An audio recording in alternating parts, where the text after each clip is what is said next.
Hey there, it's Julie Hutchison here from Think, Be, Do Leadership, and we are here today to talk about how ignoring difficult people and not dealing with difficult people isn't going to help you in the business that you're in. It isn't going to help you launch your impact and influence into great heights. It's going to be a nightmare for you. So we don't want you to ignore difficult people. We don't want you to allow conflict to develop. We want to talk about it. We want to deal with it, and that's what we're going to talk about today.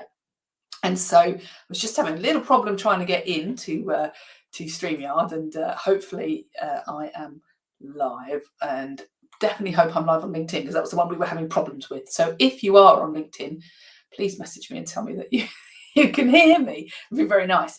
So if you're live, say hello, please. And if you are watching this on replay, then hashtag replay, and any comment you want to make, it'd be great. Thank you very much. So what are we talking about today? As I said, it's about difficult people, awkwardness, conflict at work, and the impact that has and what you can do about it. So we're going to look at, that person, somebody at work who drives you insane. They don't listen to you, they don't do what you want them to do, they argue over everything, or they ignore what you say, and do their own thing all the time, and a bit of passive aggressiveness thrown in, I'm sure. And so we're talking about those kind of people that if we don't deal with that, if we don't deal with the issues that we're seeing, then it is only going to get worse. Maybe they moan about everything, and you've kind of ignored it, and you're thinking, yeah, it'll stop, but it doesn't. Okay, it would be easier if it did, but it doesn't, and it never does. Okay, we don't want you to suffer, and we don't want you to put your head in the sand, because if you do, it gets old and hairy and grows legs, and it costs businesses an absolute fortune. Sickness, because people can't bear to work with each other, or they're too stressed, and it affects people's mental health. Lack of productivity, because we're all too busy worrying about what's going on, is talking around the water cooler instead of dealing with the issues, and getting to the bottom of it. And people just don't do well in a team when we've got that conflict or that negativity, or we've got somebody being difficult. I'll give you an example. This was when I was still in the police, and I was mediating between two people who hadn't spoken to each other for over 4 years.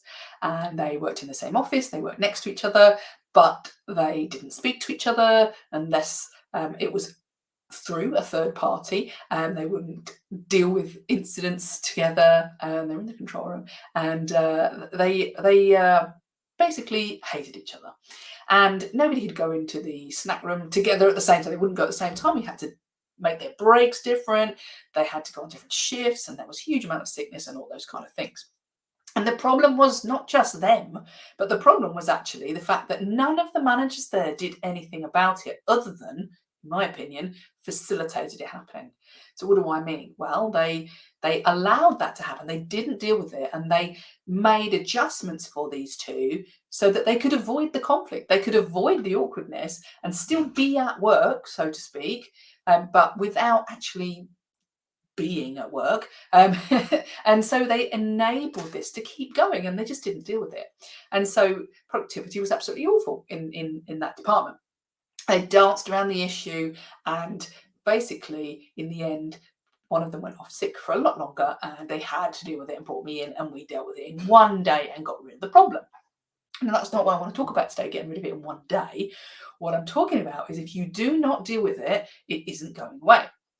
So today I want to look at 4 things. Why we avoid conflict. What happens when we do? We've talked a little bit about this already, but what happens when we don't deal with it? What happens when we don't deal with awkward people? Where does conflict come from in the first place? And what can you do about it? Because if you do deal with it, then you are going to be an absolute superstar. You are going to have a much easier life at work. You're going to have a much happier team. You're going to have more productivity. You're going to look like the superstar, because you will be the superstar, because you are dealing with people and helping us to be productive. So that's what we want to talk about today. So the first point there, why do we avoid conflict? And you might say, well, that's obvious, because it's downright horrible to have to deal with. And I think that a lot of that is true. It is absolutely that it's just awkward. It's one of those things where we don't really want to do it, because We don't know how to deal with the situation. So we avoid what we don't feel comfortable doing. And we avoid something if the reality is we think that it's going to be one, uncomfortable, or two, painful and awkward and difficult. So we think, well, let's not do it at all. Okay. So we feel like the easy route in the short term is to avoid it. But the problem with that is that actually in the long term, we're making it worse. But that's why we avoid it, is because we don't know what to do. We don't know what to say. We think if we say anything at all, it's going to make it worse because you don't know what buttons to press. You think the bomb's going to go off, and it potentially is. And so we don't want to start out. We don't want to say the wrong thing. We don't want to offend somebody or be offended, because obviously we're going to get shouted at or something like that potentially. And it's all in the too difficult box. So why would we not avoid that? Sounds like a stupid thing to get involved in. We see people say, oh, I'm not going to get involved in that. But the problem is, if we don't get involved, we can't deal with it.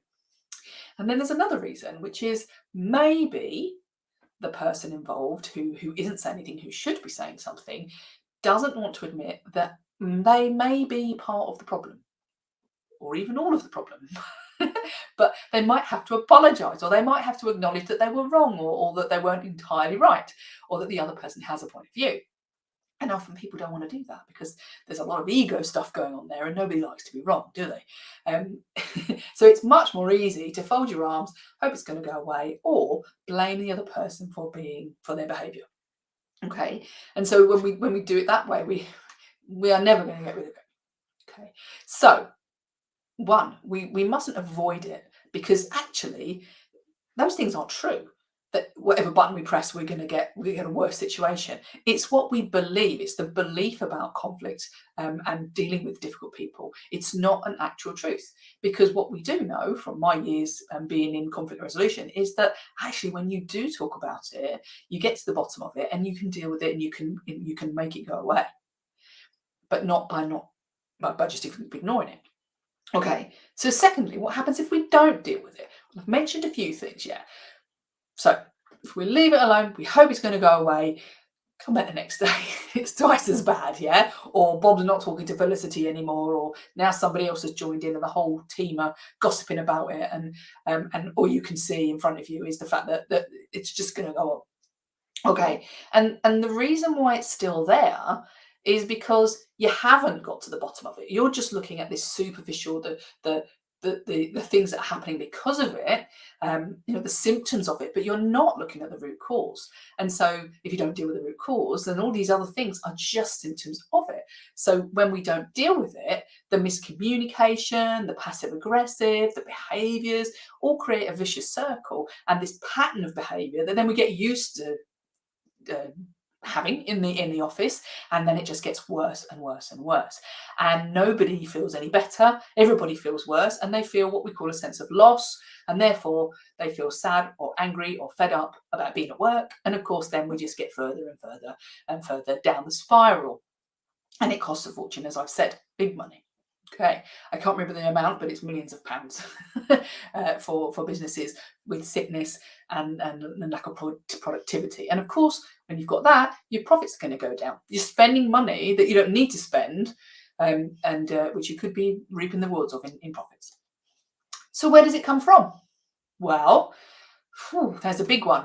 What's behind all this conflict? Well, when we look at people who are difficult, or we have conflict, if it's got to that point, yeah, we end up with this feeling of upset, of misery, angry, any kind of emotion. And the reason why we feel like this and why we behave in this way when we feel like this is because of this sense of loss that I mentioned earlier. And this sense of loss is brought by what we call an unmet need. So what's an unmet need? Well, say I have a need, a human need, a bit of Tony Robbins there, an unmet need of, I need to feel respected. I need to feel part of the team, and I need to feel that you listen to me. Say those are my needs. Well, if I don't feel that you are listening to me and respect me, then I'm going to have an unmet need. And with that comes this sense of loss, as in, like, I feel like I've lost out here. I feel like I've not had what I'm entitled to, or I feel like it's not fair. And when people feel like that, then they have an emotional response to that feeling, that unmet need, they feel angry or whatever it might be. And then of course the behavior follows, which is to be negative or to send something horrible back again. And so that's why we keep this spiral going of unmet need, emotional response, nasty stuff coming out, and then the other person on the other end who maybe said something in the first place, then they have an unmet need, and we go round and round. So it begins, let's say. And so these unmet needs are really the things that we should be looking at, not the symptom of this conflict in the first place. Because when somebody says I'm not talking to you, it's not because they don't want to talk to them per se. It's because of how they feel. Either that the other person did something, or said something, or didn't do something, or didn't say something, and that has made us feel bad. It's made us feel like we have an unmet need. I wasn't respected, I wasn't listened to, I wasn't heard, or any of those things and more. Does that make sense? Yeah. And so when we look at what can we do with conflict, well, the easiest thing to do is to look for those needs, is to start uncovering why is this person upset, not what are they doing. Yeah, we need to look at that. We need to address the behavior, but we also need to understand why is the behavior happening in the first place. And that's where it takes us putting our big boy and girl pants on and actually having the conversation. And this takes us back to that point of, oh, hang on a second, I don't want to press a button because it's going to hurt and it's going to blow up on my face. So we need to have the skill to be able to open up conversations and genuinely, with empathy, listen to people and hear what's really going on.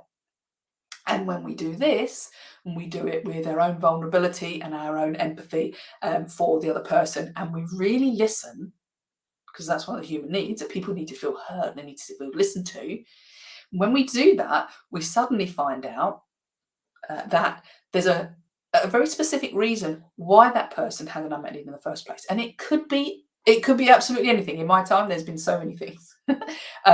I feel disrespected because the window keeps getting left open and nobody asked me if I want it to be shut. That's one of them that caused a huge impact in an office. Somebody was having an affair and the other person didn't approve of it.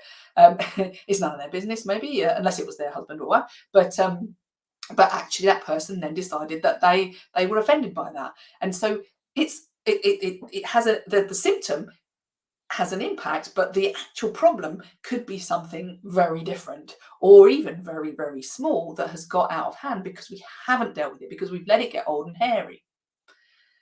So as a leader, as a person who is trying to help this team to perform, we have to get down to these things.